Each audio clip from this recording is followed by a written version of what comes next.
ទីហ៊ានថៃ3នាក់បានដឹកនាំក្រុមអ្នកជិះកង់ជនជាតិថៃប្រមាណ150នាក់ចូលមកក្នុងបរិវេណប្រាសាទតាមាន់ធំដោយមិនបានជូនដំណឹងដល់ភាគីកម្ពុជាជាមុន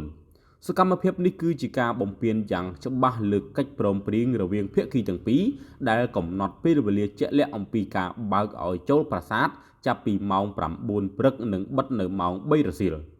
យោងតាមផេកផ្លូវការរបស់ក្រសួងការពារជាតិបានបង្ហោះនៅមុននេះថាកងយុទ្ធពលខេមរៈភូមិន្ទនៃព្រះរាជាណាចក្រកម្ពុជាសម្ដែងនៅការព្រួយបារម្ភយ៉ាងខ្លាំងចំពោះហេតុការណ៍ដែលបានកើតឡើងនៅថ្ងៃទី22ខែមិថុនាឆ្នាំ2025នេះនៅវេលាម៉ោងប្រមាណ7:30នាទីព្រឹកដោយមានសកម្មភាពទាហានថៃចំនួន3នាក់បានដឹកក្រុមអ្នកជិះកង់ជនជាតិថៃ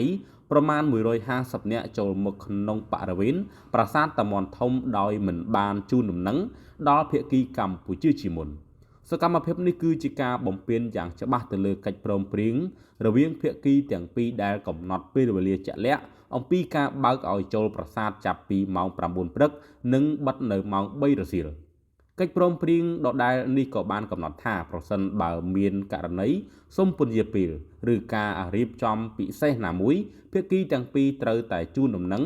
នៅនឹងឯកភាពគ្នាជាមុនដើម្បីធានាបាននូវការសម្របសម្រួលដោយរលូននិងទប់ស្កាត់ការយល់ច្រឡំណាមួយកើតឡើងបន្ទាប់ពីប្រទះឃើញស្ថានភាពខុសប្រក្រតីបែបនេះកងទ័ពកម្ពុជាបានធ្វើអន្តរាគមន៍ភ្លាមប្រកបទៅដោយការទទួលខុសត្រូវយោគយល់និងវិជ្ជាជីវៈខ្ពស់ដោយបានរំលឹកភាគីថៃ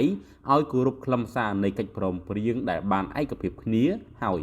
ជាលទ្ធផលក្រុមអ្នកជិះកង់ជនជាតិថៃទាំងអស់នោះក៏បានចាក់ចេញពីតំបន់ប្រាសាទដោយមិនមា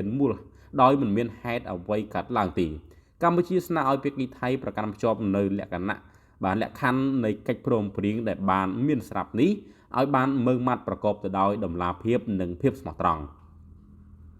ការអនុលោមកិច្ចព្រមព្រៀងនេះមានសារៈសំខាន់ណាស់ក្នុងការពិភាក្សាជឿជាក់និងគោរពគ្នាទៅវិញទៅមកជៀសវាងការយល់ច្រឡំដែលមិនចាំបាច់បាននឹងទប់ស្កាត់ឧបទ្ទវហេតុអកុសលទាំងឡាយជាលទ្ធផលដែលភាគីកម្ពុជាមិនចង់ឃើញកងយុទ្ធពលខេមរៈភូមិន្ទនៃព្រះរាជាណាចក្រកម្ពុជាសូមបញ្ជាក់សារជាថ្មី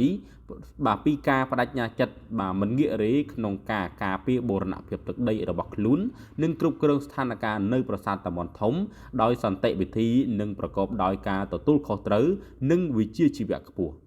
រាល់វិធានការទាំងឡាយដែលត្រូវបានអនុវត្តគឺសុទ្ធតែស្របតាមកិច្ចព្រមព្រៀងទ្វេភាគីដែលមានស្រាប់នៅក្នុងគោលបំណងរក្សាបាននូវបរិយាកាសអំណោយផលដល់សន្តិភាពសន្តិសុខនិងកិច្ចសហប្រតិបត្តិការនៅតាមតំបន់ព្រំដែនដើម្បីពង្រឹងទំនាក់ទំនងមិត្តជិតខាងល្អ